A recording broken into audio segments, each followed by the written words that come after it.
अस्सलाम वालेकुम दोस्तों। इस वीडियो के अंदर मैं आप लोगों के साथ सिक्स्थ सेमेस्टर इंग्लिश के मोस्ट इम्पॉर्टेंट क्वेश्चंस शेयर करने जा रहा हूं। तो इन क्वेश्चंस को बहुत टाइम लगा मतलब चूज़ करने में। ये जो हमारे जो प्रोफेसर है कश्मीर यूनिवर्सिटी के मिस्टर शबीर सर, उन्होंने ये क्वेश्चंस मेरे साथ शेयर किए किए तो मैं उनको बहुत दिनों से बोल रहा था कि मोस्ट इम्पॉर्टेंट क्वेश्चन चाहिए। तो उनका जो सिलेबस था वो अभी इनकम्प्लीट था, तो इसलिए उन्होंने थोड़ा टाइम लिया। तो तो आज मैं इस वीडियो के अंदर आप लोगों के साथ मोस्ट इम्पॉर्टेंट क्वेश्चंस शेयर करने वाला हूं। तो आप देख सकते हैं चैटिंग उनके साथ, तो उन्होंने ये क्वेश्चन शेयर किए। तो जिन क्वेश्चंस को मैंने हाईलाइट किए हैं वो क्वेश्चंस मोस्ट इम्पॉर्टेंट क्वेश्चंस है। तो जैसे कि आपने देखा होगा कि फिफ्थ सेमेस्टर में मैंने आप लोगों के साथ मोस्ट इंपॉर्टेंट क्वेश्चन शेयर करे थे। उसमें 27 मार्क्स आए थे, जैसे कि आपको याद होगा। आई थिंक वो वीडियो आपने देखा होगा। तो जो आपने वो हमारा जो पेपर था उसमें 21 मार्क्स आए थे, वो क्वेश्चन भी जो आज सर ने शेयर करे थे उसी ने किए थे।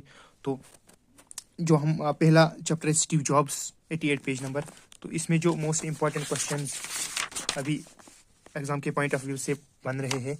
तो मेरी उम्मीद है कि आपने इस चैप्टर को अच्छे से पढ़ा होगा। तो इस चैप्टर में जो इम्पोर्टेंट क्वेश्चंस है और you can say most important questions है वो ये दो बन रहे हैं।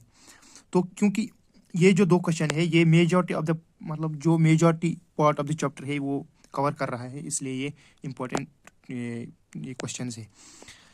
जो पहला क्वेश्चन है, what factors led to the embracing of the computer as symbol of individual expression and liberation. ये पहला क्वेश्चन है, इस क्वेश्चन को आप अच्छे से पढ़ना। तो मैंने क्वेश्चन आंसर भी का वीडियो भी पिछली बार अपलोड किया था, अगर आप देखना चाहते हो तो आप देख सकते हैं।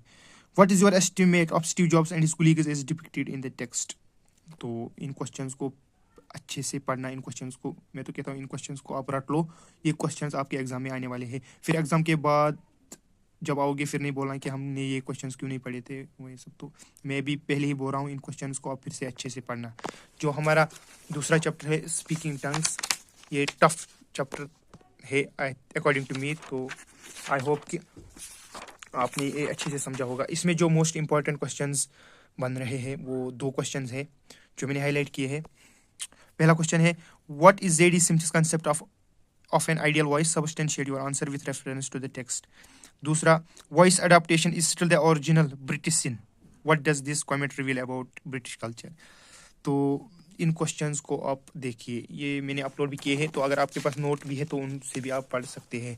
जो लास्ट चैप्टर है आप लोगों का द कोविड-19 पेंडेमिक, तो इस क्वेश्चन को मैंने अच्छे से एक्सप्लेन किया है, अगर आप देखना चाहते हैं तो आप देख सकते हैं। तो ये मोस्ट इजी चैप्टर है इन तीनों में से। तो इसमें ये तीन क्वेश्चन है जो मोस्ट इंपॉर्टेंट बन रहे हैं। तो मैं 100% गारंटी के साथ कह सकता हूँ तो ये क्वेश्चन आपके एग्जाम में आने वाले हैं। पहला क्वेश्चन है, the writer says at the very beginning of the essay that we have brought this pandemic on ourselves. With the help of two examples, discuss how she substantiates her claim. दूसरा question, what are zoonotic diseases? Illustrate with examples how diseases cross over from animals to humans. तीसरा question, comment on writer's belief that animals too like humans have feelings and exhibit emotions. In question को मैंने upload किया है already. तो अगर आप फिर से इन क्वेश्चंस को आप फिर से मतलब देखना चाहते हैं तो मैं इन क्वेश्चंस के आंसर भी अपलोड करूंगा। अगर आपको चाहिए तो आप कमेंट सेक्शन में पूछ सकते हैं। तो thank you so much for watching. इस चैनल के साथ जुड़ते रहिए मतलब नए नए अपडेट्स के लिए। So thank you so much for watching, bye. और सब्सक्राइब शेयर करके जाना।